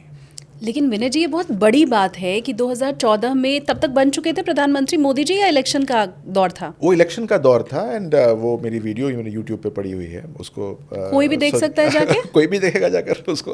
ओह माय गॉड, मतलब आपने 2014 में जब मोदी जी बने भी नहीं थे प्रधानमंत्री, आपने तब ये बता दिया था कि वो 4 बार प्रधानमंत्री लगातार बनेंगे। ये सोचना भी उस समय बहुत मुश्किल था विनय जी, क्योंकि ये भविष्यति तो पता नहीं, न भूतो तो जरूर है। पहले ऐसा हुआ नहीं है कभी कि 4 बार लगातार कोई भारत का प्रधानमंत्री बना। मैं आपको अब वही कह रहा हूँ कि वो अब 2029 में जो जिन लोगों ने भी बोला, क्योंकि मैंने भी काफ़ी लोगों के जो गणित हैं पढ़े, पहली बात तो मुझे समझ में नहीं आता कि वो मोदी जी की कौन सी कुंडली उठा के पढ़ते हैं, और दूसरी बात ये है कि वो इतने सक्षम है कि नहीं है। इस बारे में मैं आपको इतना और बताना चाहता हूँ कि आप ये मुझे बताइए कि मान लीजिए कि आपने एक दर्जी का कोर्स सीखा किसी बच्चे ने, तो वो दर्जी जो है वो पहली जो पैंट काटता है या शर्ट काटता है, क्या वो उतनी प्रवीणता से काट सकता है जितनी वो 50वीं काटेगा, या जब वो 100वीं काटेगा, या वो 500वीं काटेगा? यही बात एस्ट्रोलॉजर्स के साथ भी है। एक संवाद है, मैं हमेशा हर एक एपिसोड में बताता हूँ उसको, कि नारद मुनि ने पूछा था एक बार भगवान विष्णु से कि देवादेव कौन जो है सबसे अच्छा ज्योतिषी होता है, कौन, किस पे हमको भरोसा करना चाहिए, किस पे नहीं करना चाहिए? तो भगवान विष्णु ने बहुत सहजता के साथ उनको कहा कि मुनिवर, वो सबसे अच्छा ज्योतिषी होता है जिसने 50,000 कुंडलियाँ देखी हुई हों। 50,000 कुंडली, 50,000 कुंडली का मतलब आप समझ सकती हैं कि कितनी होती होंगी वो। 50,000 लोग हो गए पहली बात तो। और दूसरी बात ये है कि एक आदमी 10-12 कुंडली अगर रोज़ देखे तो 15 से 20 साल लग जाएंगे उसको 50,000 कुंडली देखने में। 15-20 साल का एक्सपीरियंस होना चाहिए उसको, तब जाकर वो उस लेवल पे आता है जिसको सर्टिफिकेशन मिलता है। जैसे आपको सिल्वर बटन या फिर आपको गोल्डन बटन मिला हुआ है, वो मिलता है भगवान विष्णु से कि हाँ, अब तुम जाकर कुछ प्रेडिक्शन कर सकते हो। कौन कर रहे हैं वो प्रेडिक्शन? कि आप जो है वो कुछ भी बोलना शुरू कर दो जो आपके मन में आया।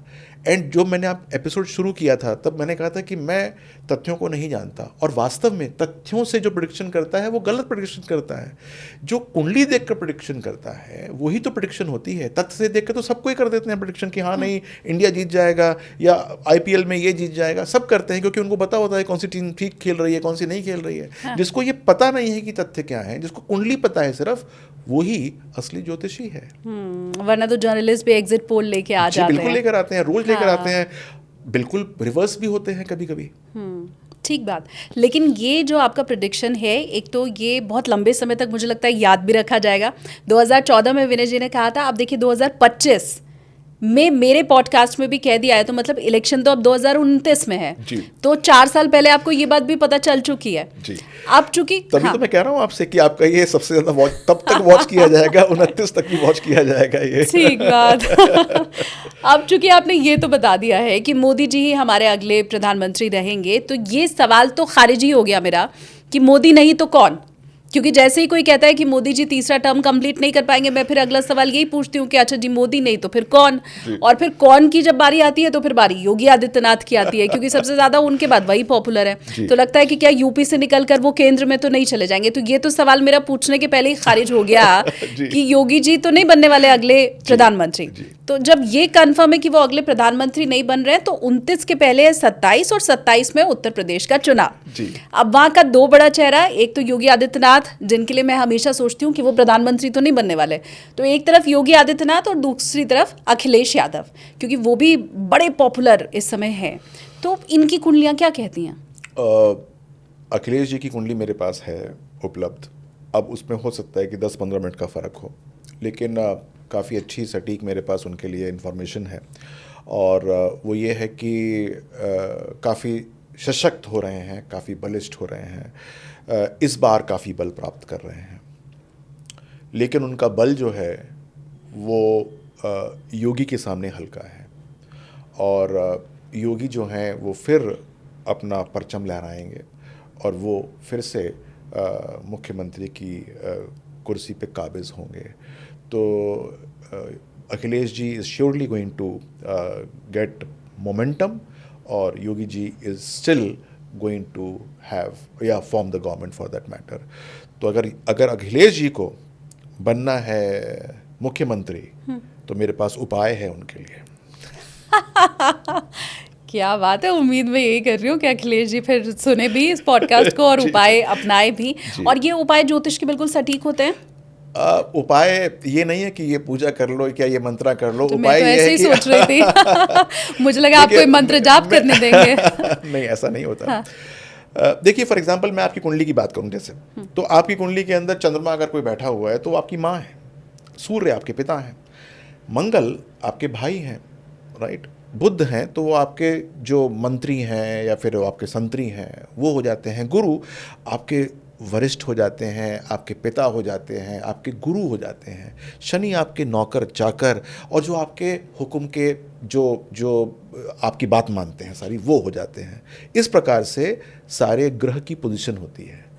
तो यदि मैंने अखिलेश जी की कुंडली देखी है तो मैं ये क्या कहूँगा उनसे कि भाई आप यदि नहीं बन रहे हैं तो क्यों नहीं बन रहे हैं, मैं क्यों इस नतीजे पे पहुँचा कि नहीं बन रहे हैं, कि कोई ना कोई ग्रह जो है वो परेशानी क्रिएट कर रहा है। मान लीजिए मैं बता नहीं रहा ये, लेकिन फिर भी मैं एज्यूम करवा रहा हूँ, हाँ, वो राहु, गोपनीय है, मैं समझ रही हूँ। हाँ, राहु मान लीजिए परेशानी क्रिएट कर रहा है। Rahu is public, Rahu is public, वो परेशानी क्रिएट कर रही है। तो अब आप राहु के जाप जितने मर्जी करा लीजिए, लेकिन पब्लिक कैसे मानेगी उस बात से? पब्लिक तो नहीं मानेगी। तो आपको क्या करना पड़ेगा? पब्लिक को मनवाना पड़ेगा। उपाय पब्लिक को मनवाने का उपाय करना पड़ेगा। कहाँ कहाँ नहीं मान रही है ये भी मैं बता सकता हूँ कि आपको कहाँ कहाँ से परेशानी हो रही है। जब कुंडली मैं खोलता हूँ उत्तर प्रदेश की, और उत्तर प्रदेश के अंदर देखता हूँ कि कौन कौन से ग्रह कहाँ कहाँ पर बैठे हुए हैं, कहाँ पर राहु अपनी परेशानी क्रिएट कर रहे हैं, तो मैं बताऊँगा कि लखनऊ में कर रहे हैं, कि रायबरेली में कर रहे हैं, कि रामपुर में कर रहे हैं, कहाँ कर रहे हैं ये बताऊँगा, ये परेशानी है। तो जाइए वहाँ पर पब्लिक के बीच में, अपने लोगों को परिवर्तित कर दीजिए। ये आदमी वहाँ पर नहीं काम करेगा, वो वाला आदमी यहाँ काम करेगा, उसका चार्ट बेटर है, वहाँ लेकर आइए, वो पब्लिक आपके लिए अच्छी हो जाएगी। दिस वेज हम उसको पूरा का पूरा चेंज कर सकते हैं और उनके लिए वो फ़ायदेमंद कर सकते हैं, यदि वो चाहें तो। ठीक बात है, अगर वो चाहें, उनकी कुंडली के ग्रह चाहें। लेकिन अभी तो ग्रहों की स्थिति देख के आपने यही बताया कि योगी आदित्यनाथ दोबारा मुख्यमंत्री बन रहे हैं। बिल्कुल। अब मुझे ये बताइए आप विनय जी, लोग ऐसा बोलते हैं आपको, मतलब मुझे ऐसा आभास हो रहा है कि कमेंट सेक्शन में अब लोग ये कहना शुरू कर देंगे कि ये तो मोदी भक्त हैं, ये तो खाली बीजेपी की तारीफ कर रहे हैं। ऐसा होता है? सामने से भी होता है ऐसा आपके साथ? देखिए, बात भक्त की नहीं है। मैंने फिर बताया कि I am not talking on any तथ्य, मैं बात पढ़ रहा हूँ हॉरोस्कोप की। अब मैंने अखिलेश के लिए भी उपाय बताया, तो मैं मोदी भक्त तो नहीं हुआ। मैं तो अखिलेश को कह रहा हूँ कि भाई तुम आओ मेरे पास, तो तुमको कैसे डिफीट करना है योगी जी को वो बताऊंगा मैं। तो 2025 में आपको 2027 का प्रेडिक्शन भी मिल गया। 25 वाले इलेक्शन का तो मिला ही है, 26 का मिला है, 27 का मिला है, 29 का मिला है।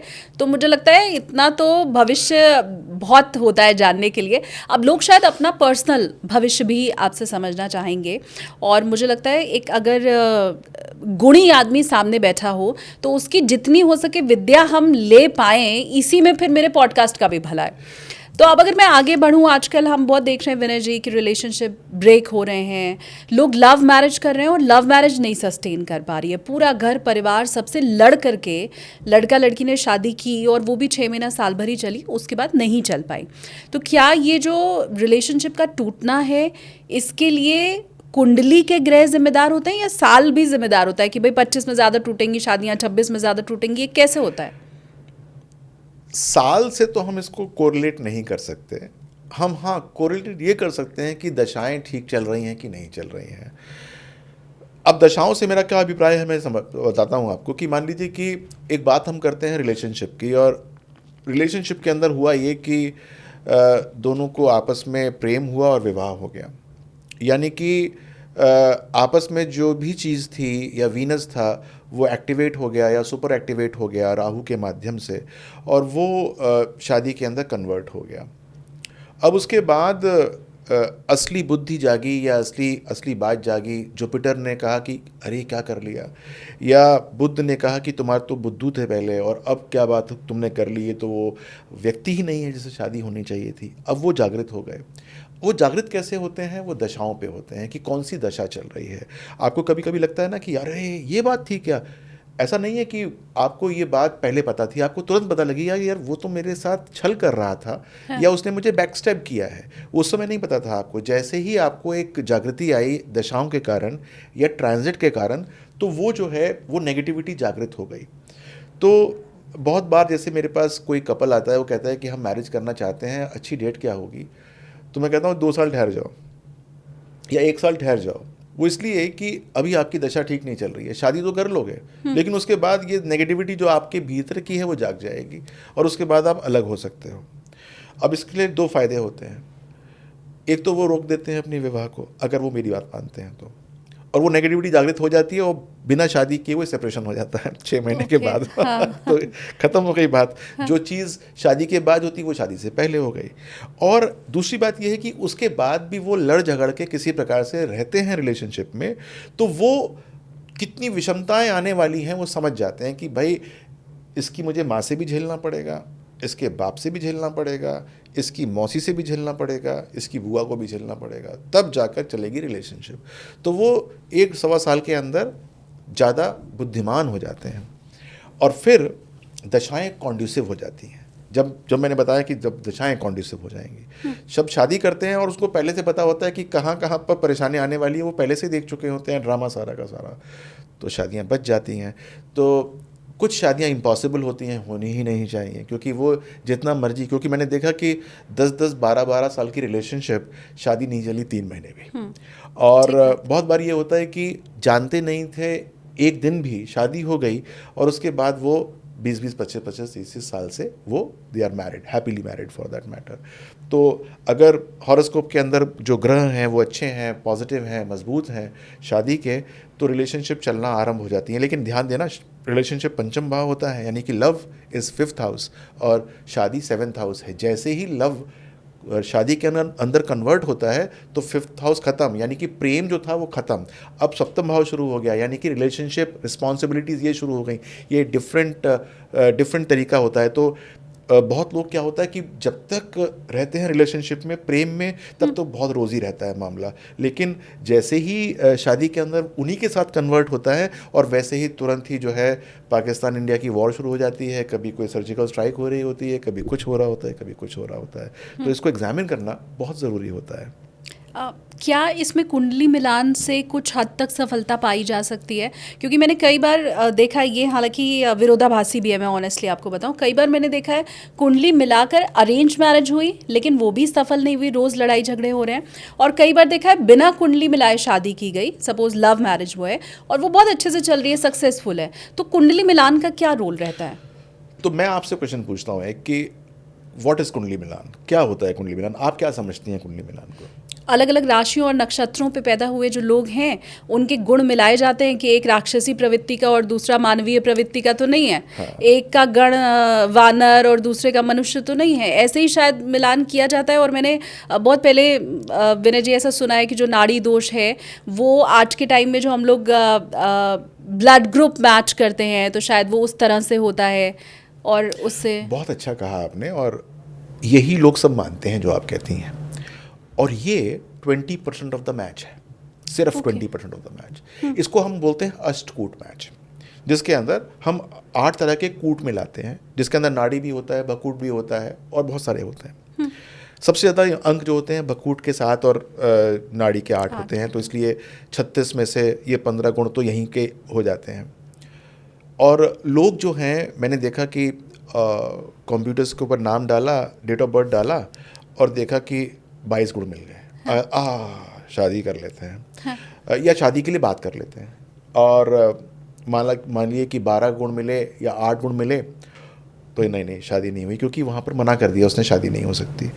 This is just 20% of the match. ये 80% तो भी आपने मैच ही नहीं किया, जिसमें हमारी एक्सपर्टीज़ होती है। शादी क्या करना है? शादी जो है आजकल चेंज हो चुका है, पूरा परिपेक्ष चेंज हो चुका है।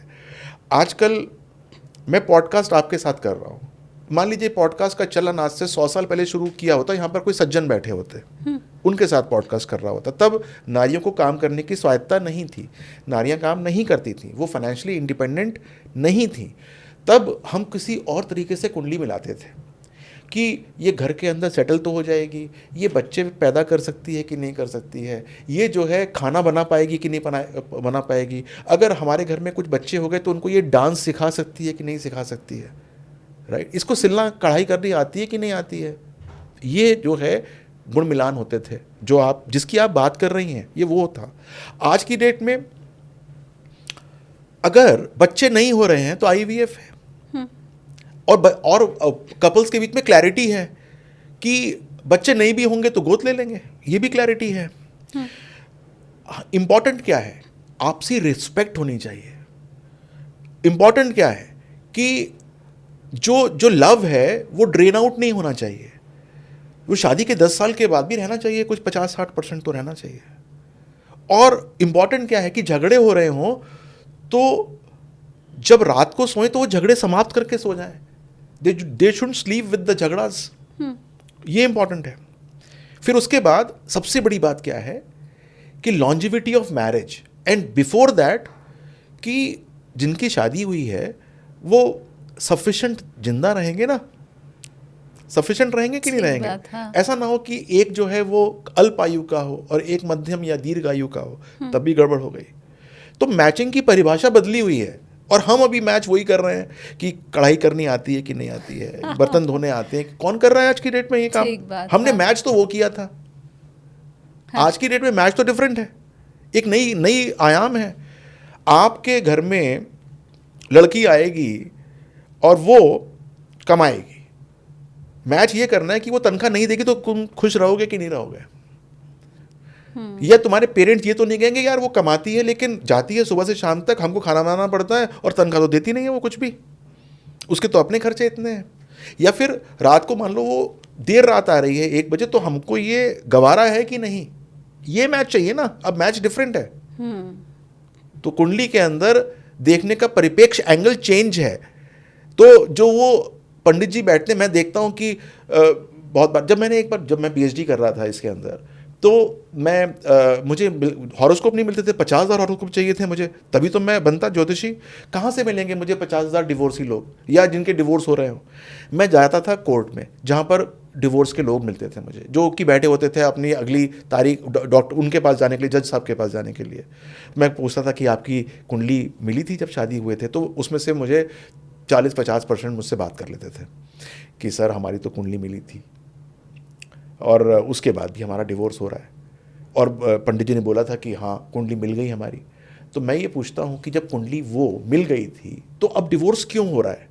डिवोर्स का मतलब पैमाना डिफरेंट है ना, सोच डिफरेंट है, आयाम डिफरेंट है। अब ग्रह उस प्रकार से काम नहीं करते हैं, अब ग्रह डिफरेंट तरीके से काम करते हैं। अब लड़का खेती करने नहीं जा रहा है जिसको बीवी को घर 4 रोटी सेक के उसके लिए लेके जाना है सर के ऊपर, अब वो वैसे ग्रह मैत्री करनी ही नहीं है। अब तो ये करना है कि अगर लड़की नौकरी करती है तो क्या लड़का शाम को 6 बजे आकर 2-4 रोटी सेक सकता है? ये नहीं सेक सकता। ये ग्रह मैत्री चाहिए। कौन कपड़े धोएगा? ये ग्रह मैत्री करनी है, कपड़े धोने ही नहीं है, ये ग्रह मैत्री है। तो बिल्कुल आयाम बदल गए। तभी मैंने आपसे कहा था कि आप क्या समझते हैं ग्रह मैत्री। वो ग्रह मैत्री है ही नहीं, वो मैचिंग ऑफ द हॉरोस्कोप है नहीं जो आज के परिप्रेक्ष्य में देखना चाहिए। And to my surprise most of the astrologers do not know this. उनको पता ही नहीं है कि हमको देखना क्या है। ये परेशानी वाली बात है। ये बहुत गूढ़ बात आपने मुझे लगता है बता दी है, और मेरे व्यूवर्स को भी अब ये सोचना चाहिए, क्योंकि बहुत से लोग होंगे जो शायद अपने बेटे या बेटी की शादी की तैयारी कर रहे होंगे और ऐसे ही जाकर के किसी ज्योतिषी के पास वो मैच मेकिंग कराएंगे। तो ये जो दिव्य चक्षु आपने खोला है ना यहाँ पर विनय जी, कि आप जो सोच रहे हैं कि आप मैच मेकिंग करा रहे हैं, ये दरअसल वो है ही नहीं। हम अभी भी 100 साल पुरानी पद्धति पर हैं, और वो 80% वाला ज्ञान आपको जिस ज्योतिषी या जिस गुरु के पास मिले, फिर आप वहाँ पर जाइएगा मैच मेकिंग कराने। और भगवान न करे अगर किसी के जीवन में कोई कष्ट चल रहा है, सेपरेशन वाला योग इस समय एक्टिव है, तो फिर वो पंडित जी को दोष आप ना दें कि जी बता करके मिला करके तो कुंडली शादी कराई थी और उसके बाद भी ये देखना पड़ रहा है, क्योंकि वो क्या कहते हैं, मैं कह सकती हूँ कि कुएं में ही भांग पड़ी हुई है। आपने कहा ज्यादातर ज्योतिषी जानते नहीं है, मैक्सिमम लोग पुरानी पद्धति से ही मिला रहे हैं। जी बिल्कुल। तो ये फिर सेपरेशन वाला जो योग है, वो अगर किसी की कुंडली में है तो क्या उपायों के जरिए उसे रोका जा सकता है या फिर होने देना चाहिए? देखिए, बड़ा अच्छा क्वेश्चन है ये, और ये क्वेश्चन ये है कि सेपरेशन का योग है तो कुंडली मिलान से खत्म हो जाएगा, राइट? अच्छा। एक लड़का है एक लड़की, हाँ। दोनों की कुंडली में सेपरेशन योग है तो 100% होके रहेगा। और एक की कुंडली में है तो हमने लड़के से उसकी जैसे शादी कर दी जिसमें अंदर वो योग नहीं है, यानी कि एक में है और एक में नहीं है, तो that is known as matching of horoscope, कि हमने मैच कर दिया उसको। इसकी नेगेटिव एनर्जी थी एक हॉरोस्कोप की, हमने दूसरे हॉरोस्कोप से मैच कर दिया। एक के अंदर था कि भाई इसकी शादी कम चलेगी, या केतु महाराज बहुत परेशानी कर रहे हैं 7th हाउस के अंदर, वो कह रहे हैं कि मेरे तो जुपिटर बैठे हुए हैं, बहुत अच्छा है मामला, शादी कर दो आपस में, थोड़ी बॉडी फाइटिंग होगी लेकिन चल जाएगा काम। अगर मान लीजिए कि इसकी कुंडली में भी सेपरेशन योग है, दूसरी कुंडली के अंदर भी सेपरेशन योग है, तो फिर आपने x + x 2x कर दिया। अब जो है सेपरेशन होके रहेगा, जैसे ही वो जो सेपरेटिव प्लैनेट्स होते हैं वो एक्टिव होंगे बाय ट्रांजिट और बाय दशा, किसी भी तरीके से एक्टिव होंगे तो वो सेपरेशन कर सकते हैं। उपाय होते हैं, फिर बताता हूँ, उपाय होते हैं। अगर एक एथलीट की टांग टूट जाए ही कैन नॉट रन। हाँ, उसका प्लास्टर लगा के उसको चलाया जा सकता है, वो उपाय कर दिया हमने, लेकिन तुम कहो कि भाग रहा है वो भाग नहीं रहा होता, राइट। तो रेमेडीज को आप रेमेडीज समझ के चलिए, रेमेडीज से आपको बूस्ट मिलता है, रेमेडीज से आपको पॉजिटिविटी आती है, लेकिन आपको किस चीज़ के लिए चाहिए ये तो समझ लीजिए। लोग कहते हैं कि कोई उपाय बता दीजिए कि हमारे लड़े ना आपस में। पहला बात तो ये है कि वो लड़ क्यों रहे हैं ये तो समझो। उसके बाद जब समझ लोगे तब भगवान के पास जाओ, ये भगवान ये जो है बहुत चिल्लाती है या वो बहुत जो है गुस्सा करता है, इसके गुस्से को ख़त्म करो, मेरे गुस्से को ख़त्म करो। हमें पता ही नहीं है हम क्यों भगवान के पास जा रहे हैं। हम तो कह रहे हैं बस भगवान हमारे ऊपर आशीर्वाद दे दें और हम चिल्लाना चीखना बंद कर दें। नहीं, वो चिल्लाना चीखना हो क्यों रहा है, क्या प्रॉब्लम क्या है, दिक्कत क्या है, that has to come first and that is seen through the horoscope. लोगों को पता ही नहीं होता कि हमारे अंदर परेशानी है क्या। मैं उनको बताता हूँ कि भाई तुम्हारे अंदर परेशानी क्या चल रही है, what is the basic problem that is making you are not able to adjust with this fellow. इस कारण से है, इसको ख़त्म करो। तब समझ में आता है कि यार ये तो ख़त्म ही नहीं हो सकती शायद, तो इसका मतलब कुंडली मिलान ठीक तरह से हुआ नहीं तुम्हारा।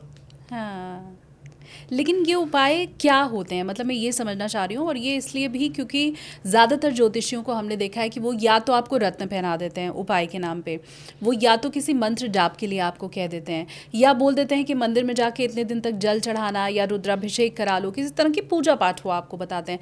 टोने टोटके का भी आजकल तो विनय जी बड़ा चलन है। आप अगर सोशल मीडिया पर एक्टिव हैं तो आपने देखा होगा कि तकिए के नीचे ये रख लेना, ये पेंटिंग टांग लेना, या ये लिख लेना, ऐसे बहुत से टोने टोटके भी हैं चलन में। तो उपायों का असली अर्थ क्या होता है? देखिए, मैं तो वैदिक ज्योतिष करता हूँ, सनातनी हूँ, तो मैं तो टोने टोटके वाले उपाय देता नहीं, ना मानता हूँ।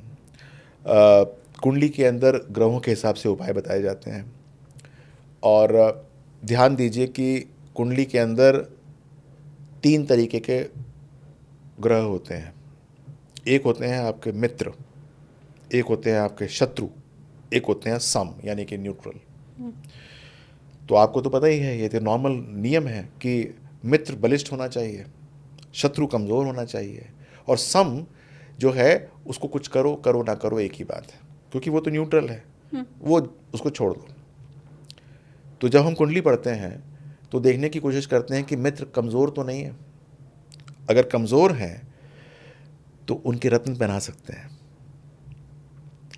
और यदि एनिमी आपके बलिष्ठ हैं, स्ट्रॉन्ग हैं, तो उन आपके मान लीजिए कि आपके एक बहुत बड़ा एक गुंडा है और वो उससे आपकी ठन चुकी है, तो आप उसको अपने घर में बुलाएंगे चाय पीने के लिए? नेवर। आप वो पता लगेगा कि यार वो कुछ कर रहा है, वो फ़ोन करने की कोशिश कर रहा था, तुम किसी से कहोगी कि जाकर उसको मना कर दे, यार मेरे से पंगा ना ले। हाँ। दान करे जाते हैं उनके, एनिमीज़ के दान किए जाते हैं, मित्रों को धारण किया जाता है, और सम के अगर वो हम फ़ायदा लेना हो दशाओं में, उनके मंत्रों का उच्चारण किया जाता है। जो न्यूट्रल होते हैं उनके मंत्रों का उच्चारण किया जाता है, एक्साइट किया जाता है उनको। यदि वो हमारे किसी क्षेत्र में आ रहे हैं, यानी कि दशा में आ रहे हैं, ट्रांजिट में आ रहे हैं, तो उनको हम किसी तरीके से पॉजिटिव करने की चेष्टा करते हैं। तो ये एक मूलभूत तरीका होता है।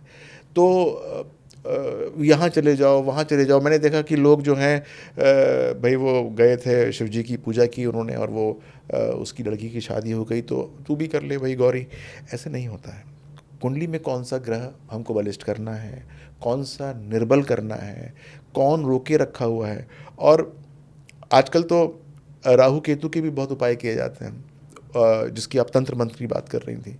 वो उपाय क्या होते हैं कि आजकल बच्चों को जागृति ही नहीं आती है। मान लीजिए हम मैरिज की बात करते हैं तो 30 साल तक तो उनको लगता भी नहीं है कि शादी भी करनी चाहिए, जागृति ही नहीं होती है। 31, 32, 33, 34 साल में जब उनको लगता है अरे अब तो हम शादी करनी चाहिए, और तब उनको अपने हिसाब से मिलते नहीं है कि उन्होंने देखा बहुत, दुनिया बहुत बड़ी देखी होती है।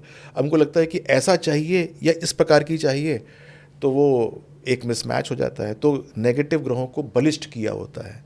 तो मैं तो ये कहूँगा कि अगर किसी तरीके से कुंडली में पता चल जाए कि कौन सा ग्रह अच्छा है, कौन सा ग्रह जो है वो विरोधी है, उस प्रकार से उपाय करें तो अच्छा फ़ायदा हो सकता है। लेकिन इन उपायों का फ़ायदा होता है? जी बिल्कुल होता है। रूट कॉज जो है वो पता लगना इसमें ज़्यादा ज़रूरी है। बहुत ज़्यादा ज़रूरी है। एक और प्रश्न हमेशा से मुझे परेशान करता है, जो मुझे लगता है कि इसका मुझे काश सही अर्थ या सही जवाब मिल जाए, कि कर्म प्रधान जीवन होता है या पुनर्जन्म वाले जो कर्म होते हैं वो प्रधान जीवन होता है, आपके पूर्व जन्म वाले, मतलब वो जो कुंडली में लिखा होता है, तो दोनों में से क्या ज़्यादा बली है?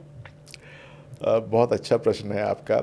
और यहाँ पर ना मैं ये कहूँगा कि दोनों बड़े इम्पोर्टेंट हैं, और दोनों इम्पोर्टेंट क्यों है वो बताता हूँ आपको मैं। मान लीजिए कि आपकी जो डेट ऑफ बर्थ है वो 1 जनवरी सन 1991 है, मान लीजिए।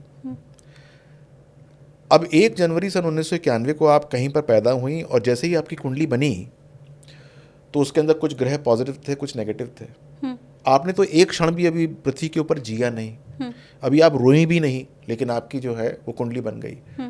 तो ये आया कहाँ से है? ये पिछले जन्म से आया, इस जन्म का तो है ही नहीं है। हाँ।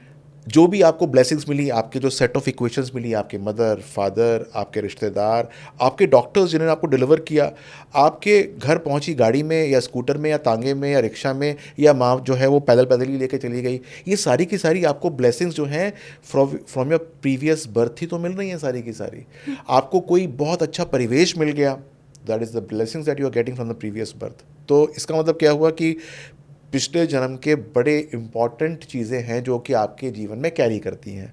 और बहुत सारी चीज़ें होती हैं पिछले जीवन की जो कि कैरी होके आती हैं, जिसके अंदर आपको, यदि आपने इस जीवन के अंदर कोई प्रयास नहीं किया तो आप वैसे ही जिएंगी जैसे आपने पिछले जीवन को जिया था, कॉपी पेस्ट ही रहेगा, बिल्कुल कॉपी पेस्ट। जैसे मान लीजिए कि कोई कहता है कि मेरी कुंडली के अंदर लिखा हुआ है कि मेरा गृहस्थ जीवन अच्छा नहीं होगा। मान लीजिए कोई किसी ने किसी को कह दिया कि, और वो मेरे पास आया, तो मैंने कहा कि ये इस जीवन का तो है ही नहीं, आपका पिछला जीवन अच्छा नहीं था गृहस्थ, ये कहा गया। अच्छा। इस जीवन के अंदर तो आपको प्रयास करना है उसको ठीक करने के लिए। यदि आपने प्रयास नहीं किया तो कॉपी पेस्ट तो वही होने वाला है जो पहले जीवन में किया था। आपने अपने आपको कैसे मॉडिफाई किया? मॉडिफाई नहीं किया। आपने अपने आप को मॉडिफाई करना है ना। आपकी आत्मा का अंतिम गंतव्य कहाँ पर है? मोक्ष मिलना है, बैकुंठ धाम में श्री चरणों में जाना है, यानी कि प्रोग्रेशन होना है, एक शरीर से दूसरे शरीर, दूसरे शरीर से तीसरे शरीर। वो कैसे जाएगा? मोक्ष कब मिलता है? जब सारे के सारे क्वार्टर्स, 12 के 12 भाव कुंडली के अच्छे हो जाएंगे, आपने सबके साथ न्याय कर लिया होगा, पेंडिंग कर्मस नहीं होंगे पिछले जन्म के, बिल्कुल मॉडल हो चुकी होंगी आप as far as the horoscope goes, तो आपको मोक्ष मिल जाएगा। तो इसका मतलब क्या हुआ कि हमको मॉडिफिकेशन तो करना ही है। तो जो मैं आपकी कुंडली पढ़ता हूँ वो आपके पिछले जन्म की कुंडली है, और मैं कहता हूँ कि आपका करियर अच्छा होगा, तो इसका मतलब you are blessed with a good career. मैं कहता हूँ कि आपका ये चीज़ अच्छी नहीं है, कोई भी चीज़ मान लीजिए, तो दैट मीन्स वो आपके पिछले जीवन में खराबी थी, उसको इस जन्म में ठीक करना है, और वो फ्री विल से ठीक करना है। जुपिटर जहाँ बैठा हुआ है वो कैसे ठीक कर सकता है उसको? आपके अंदर उसकी पॉजिटिविटी होनी चाहिए, and that is the beauty of looking at a horoscope. आप समझने की कोशिश कीजिए। भगवान यही कहते हैं कि भाई ये हॉरोस्कोप पढ़ने का फ़ायदा क्या है? तो विष्णु भगवान ने जवाब दिया कि फ़ायदा ये है कि उस व्यक्ति को ये पता चलता है कि क्या क्या दुश्वारियां हैं, क्या क्या परेशानियां हैं, और उससे ऊपर उठना है उसको। जो चीज़ मिल गई उसको आराम से, वो तो मिल ही गई, वो सब ठीक चलेगी, कोई चिंता मत करना। लेकिन जो चीज़ परेशानी है, कोई कहता है तुम्हारा गृहस्थ जीवन ठीक नहीं होगा, उसको ठीक करो भाई। जो तुम्हारा करियर अच्छा नहीं होगा, ठीक करो भाई। और ठीक नहीं किया तो जैसा पहला था वैसा ही होगा, अगला जीवन भी वैसा ही होगा। पंचम भाव अगला जीवन, नवम भाव पिछला जीवन। मैं आपका एक एक जीवन पिछला पढ़ सकता हूँ। बहुत शानदार। मतलब पिछले जीवन वाले जो कर्म हैं वो तो इम्पोर्टेंट हैं ही, लेकिन हम बदल सकते हैं, बिल्कुल बदल सकते हैं, और बदलना ही चाहिए। तभी आप जो है पेड़ नहीं बने, आप पेड़ भी तो बन सकते थे। आप इंसान बने, पेड़ अपना जीवन चेंज नहीं कर सकता जड़ों को फैलाने के अलावा। आपको पूरा का पूरा दिमाग दिया है, हाथ पैर दिए हैं, हाँ। आप उसको चेंज करिए, जो आपका पिछला जीवन था उसको और बेटर कीजिए। तो ये सब हमारे हाथ में है। अब इसी हमारे हाथ में जो सारी चीज़ें हैं उसमें एक द्वंद और लोगों के मन में चलता है। आई एम श्योर मेरे बहुत से व्यूवर्स होंगे जो इस परेशानी से जूझ रहे होंगे। अगर हाँ तो वो आप मुझे कमेंट करके बताइए भी कि कर तो रहे हैं नौकरी, लेकिन लग रहा है बिजनेस के लिए पैदा हुए हैं, या कर तो रहे हैं बिजनेस पर लग रहा है बिजनेस वाला तो दिमाग ही नहीं है। कितना अच्छा होता 9 से 5 की नौकरी होती, टेंशन फ्री रहते कम से कम। तो क्या बिजनेस या नौकरी किधर सफलता मिलेगी या किधर जाएं, ये भी क्या कुंडली में लिखा होता है? जो लोग एक चीज़ कर रहे हैं और दूसरी की तरफ जाना चाहते हैं, वो हो सकता है ट्रैप हो सकता है ट्रैप हो। और वो वास्तव में होता ये है कि जैसे शाम को कुछ मित्र कहते हैं चल आज शराब पीने चलते हैं, ट्रैप होता है ना वो। आप जाते हो और वहाँ पर शराब पीते हो, फिर गाड़ी कहीं मार देते हो, एक्सीडेंट होता है, एक नया ट्रैप खुल जाता है। और आपको कुछ मित्र मिलते हैं, वो कहते हैं चलो यार आज चलते हैं लाइब्रेरी कुछ पढ़ेंगे, आप उस तरफ ध्यान नहीं देते हो, कहते हैं यार क्या फालतू की बात कर रहे हैं। तो ये ट्रैप्स को देखना बहुत ज़रूरी है। बहुत अच्छी लोग नौकरी कर रहे होते हैं, लाखों का पैकेज होता है, लेकिन उनको लगता है कि हमारी वजह से लाला जी कमा रहे हैं। हम जो है अगर अपना काम करेंगे तो हम तो बस मौज ले लेंगे। उनको पता नहीं है कि भाग्य लाला जी का चल रहा है, आप उनके भाग्य के अंदर एक योगदान कर रहे हो सिर्फ। यदि आपके कुंडली के अंदर वो योग नहीं है तो आप अननेसेसरी अपने उस चीज़ों को एक्टिवेट करने की कोशिश कर रहे हो जो आपकी कुंडली के अंदर है ही नहीं। तो you have to look into that trap कि आप कहीं ट्रैप में तो नहीं फंस रहे हो। और बहुत से लोग हैं जो मेरे पास आते हैं, वो कहते हैं कि 10 साल 12 साल नौकरी करने के बाद उन्होंने सब कुछ छोड़ दिया और उसके बाद बिज़नेस चालू कर दिया, लोन ले लिया, ये कर लिया, वो कर दिया, और फिर आज इतना हालचाल ख़राब चल रहा है कि 1 तारीख को आने से पहले टेंशन हो जाती है कि सबकी तनख्वाह देनी है, और फिर जो है बिज़नेस के अंदर बहुत जगह कर्ज़ फंसा हुआ है, पैसे नहीं आ रहे हैं, ये है वो है, तमाम तरीके की सरदर्दी होती है। तो मैं ये नहीं कह रहा कि सरदर्दी होनी ख़राब बात है, मैं ये कह रहा हूँ कि ये कब तक चलेगी भाई, इसको ख़त्म करना पड़ेगा। या तो नौकरी में आपको पता हो कि भाई 3 साल की जद्दोजहद है, उसके बाद बिज़नेस बहुत टॉप चल जाएगा, तभी करो। अगर लगता है कि बिज़नेस में ये फ़ायदा ही नहीं है, क्योंकि कुंडली के अंदर धन योग है। देखो बहुत सिंपल सी बात ये है कि धन योग है। धन योग रेक किससे हो रहा है, किससे वो जो है उठ के आ रहा है, नौकरी से, बंधत्व से आ रहा है, या फिर आप जो है एक एम्प्लॉयर होके कर रहे हैं। वो पता ये चलता है नॉर्मली एक हॉरोस्कोप से कि हाउ दैट लक्ष्मी योग इज कमिंग। आप देखिए बहुत सारे ऐसे लोग हैं, करोड़ों का पैकेज होता है, और बहुत सारे ऐसे बिजनेसमैन हैं जो कि बमुश्किल हज़ारों कमा पाते हैं। उसका लक्ष्मी योग नौकरी से प्रज्वलित हो गया, और इसका हो सकता था कि नौकरी करके ज़्यादा पैसे कमा पाता, लेकिन इसका बिजनेस करने के बाद भी वो लक्ष्मी योग उस तरीके से एक्टिवेटेड नहीं है।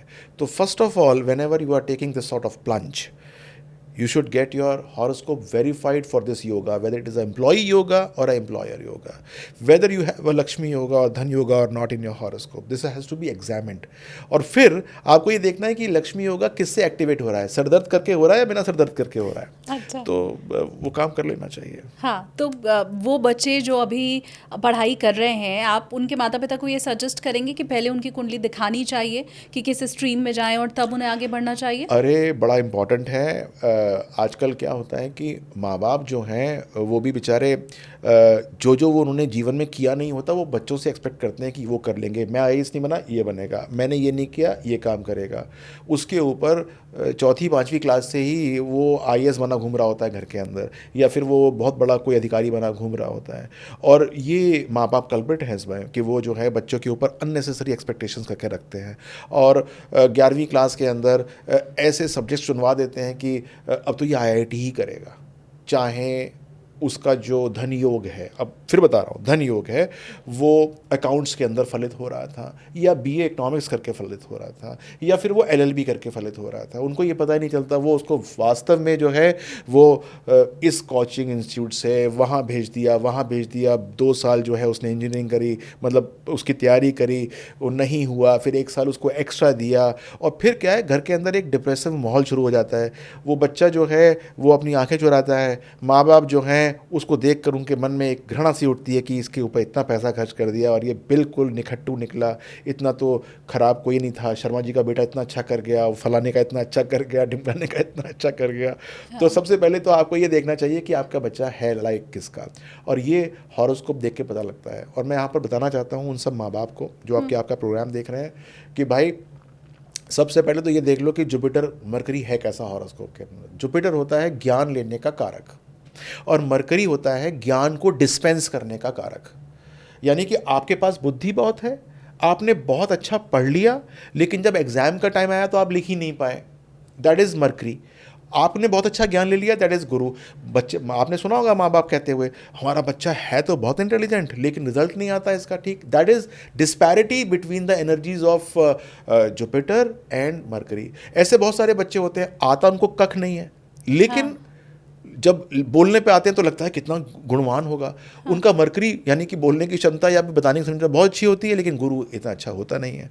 तो वो एनर्जी अलाइन करनी बहुत ज़रूरी है कि कैसे वो एनर्जी अलाइन होगी, यानी कि गुरु कम से कम इतना तो अच्छा हो कि वो अच्छी मरकरी को बैलेंस कर सके, और मरकरी इतना अच्छा हो कि वो एक अच्छे गुरु को बैलेंस आउट कर सके। उसमें उपाय काम करते हैं, और उपाय क्या काम करते हैं कि मॉक टेस्ट लीजिए, उसके अंदर टेस्ट लिखिए। अगर किसी का अपने आप को डिलीवरेंस अच्छा नहीं है, वो अच्छी डिलीवरी नहीं कर पाता, तो जो उसने पढ़ा है कम से कम उसके टेस्ट होने चाहिए बाकायदा, बार बार बार बार बार बार, ताकि मरकरी अच्छा होना शुरू हो जाए।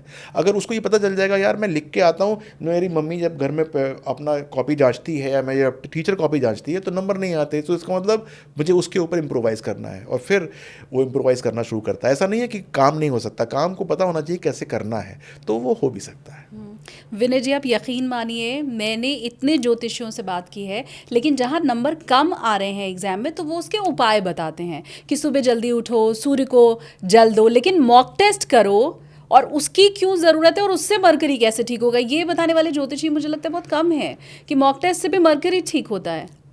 देखिए, मैं उन सबको नमन करता हूँ जो आपके साथ बैठे हैं, लेकिन बात यह है कि सबसे इम्पोर्टेंट बात यह है कि अगर बच्चा को ये पता हो कि उसको खाना क्या है, अपनी माँ को बताएगा नहीं, तो माँ उसको रोज़ वो भिंडी पराठा दे देगी।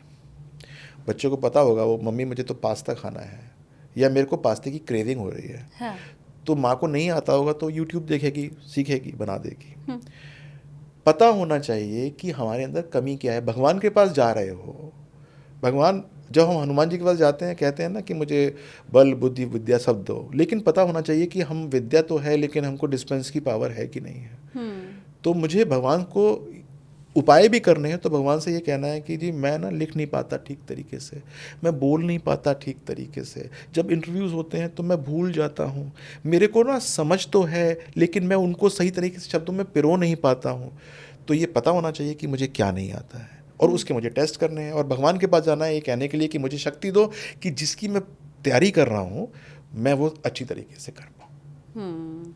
तो बिजनेस या नौकरी में क्या है कुंडली में और कैसे देखा जा सकता है वो तो आपने बता दिया, लेकिन और एक चाहत मुझे लगता है हर भारतीय में है कि हम विदेश में सेटल हो जाएं, हम अब्रॉड चले जाएं, क्योंकि यहाँ तो हम नोट कमा रहे हैं रुपए में, वहाँ हम डॉलर में कमाएंगे। तो ये डॉलर में कमाने की जो चाहत है और कई लोगों की पूरी होती है, कईयों की नहीं होती है, तो क्या वो भी विदेश जाने का योग या विदेश जा कर के तरक्की, नौकरी, ये सब पाने का योग क्या कुंडली में होता है? बिल्कुल होता है, और ये बहुत सेंसिटिव मैटर है, क्योंकि मेरे पास जो साउथ इंडिया के लोग होते हैं उनको यूएस सेटल होना होता है, मेरे पास नॉर्थ इंडिया के ख़ास तौर से पंजाब के होते हैं उनको कनाडा सेटल होना होता है, जो बीच के लोग होते हैं उनको जाना होता है ऑस्ट्रेलिया, या फिर अब जर्मनी का पैटर्न शुरू हो चुका है कि हमें वहाँ जाना है, यूरोप में सेटल करने हैं। तो सबसे बड़ी बात यह है कि विदेश का कुंडली में योग होता है कि आप जाएंगे कि नहीं, लेकिन उस योग से बड़ा एक और योग होता है कि प्रॉफिटेबली वहाँ पर आप सेटल हो पाएंगे कि नहीं हो पाएंगे।